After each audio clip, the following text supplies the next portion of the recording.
dal leen jaamu seen chaîne YouTube Le Coran et ses secrets di leen ñaan bu leen fàtte abonné ci chaîne bi bës ci cloche notification bi bu ko defee vidéo bu ñu dugal rek ngeen bokk suñu koy njëkk jot. yal na yàlla def jàmm wasalaam. am na ci julli gu ñuy tuddee salaatul fajri ñaari rakkaay fajar lu am doole la boo yeewoo bees salaatoo guñ naafila lu la neex su ñu demee nag ba salaatu foofa lay waxtoom door di jotee su boobaa jullil ñaari rakkaa su la neexee nga dem ba ca jàkka ja jullee ko fa bu la neexee nga jullee ko sa kër jëm ca jàkka ja ñaari rakkaa ya ci mazhabu Malik fatiha rek lañ cay jàng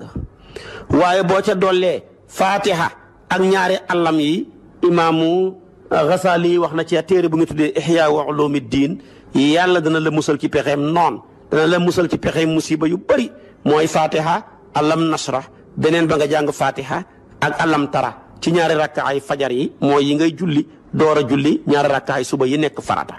yooyu ñaari rakkaa nag yu fajar ya buñ koy julli dañ koy yeelu duñ ko biral ñaari rakkaa yu am doole la dooleem moom kenn rek la ñuy fay ci mboolem sunna yi bu la faatee ba julli woo ko jant bi fenk mën nga koo fay ba ñuy jullee tusubaar foo ko fa jullee baax na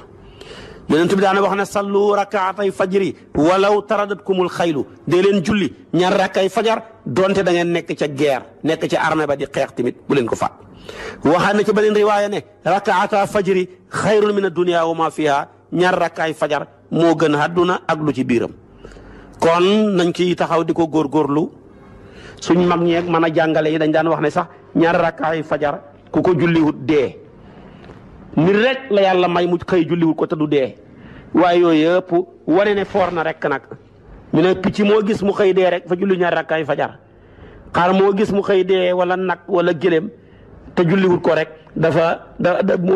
koo julliwut moo tax mu dee waaye yooyu yëpp nag nekkul ci téere yi waaye suñ mag ñi lépp luñ lay jàngal bëgg nga fonk ko dañ koy taqaleeg dee ndax dee moom kenn ñemewut ko moo tax ñuy wax loola rek kon ca julli ya la ñaar rakkaay fajar naka noonu witar ca julli ya la witar am na doole soo jullee tee ba sa julli jeex ci guddi gi jullil ñaari rakkaa nga tuddee ko safaa bu paree nga julli benn rakkaa moom kenn tuddee ko witar Cheikh na Tijaani dafa wax ne tusubaar boo ko jullee day toog xaar du héeg nga julli tàkkusaan moom kenn moo xam doole rek nga julli sëlma rek mu héeg ndax mooy salaatul wusta di alquran ne inna hafizu ala salawati wa salaatil wusta nga julli timis mu toog xaar nga julli jeem mu toog xaar boo witaree rek nag mooy tabaarakallaahu laaf yi nga xam ne mooy héegal ñeenti julli yi moo tax moom dafa recommandé ne witar nañ koy fay witar loo xam doole la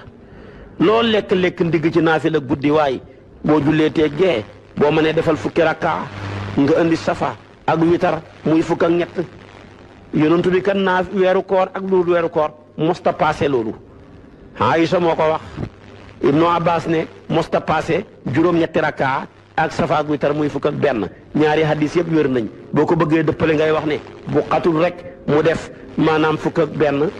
fukk ak safa ak witar bu xatee rek mu def juróom-ñett door a indi safa ak witar kon googa julli am na doole muy salaatul witri hadis baa ngay wax ne inna allaha witrun yuhibbul witra yàlla dafa wéet moo tax mu bëgg witar mu wéet mii di benn rakkaa soo ko jullee nag mooy laaf bi yëkkati sa ñeenti julli yi mooy yëkkati suba mooy yëkkati tusubaar mooy yëkkati maanaam timis mooy yëkkati gee tàkkusaan moom mooy salaatul wusta ba nga koy julli ba ngay sëlma rek la yëkkati boppam yeneen ca des nag da ngi toog xaar man nga koo xiyaas kat ci naa wane ne kat sunna yàgg naa yëkkati farata yaa ngi nii di nga xooree sa koor gi nattoo muuram koor te man koo natt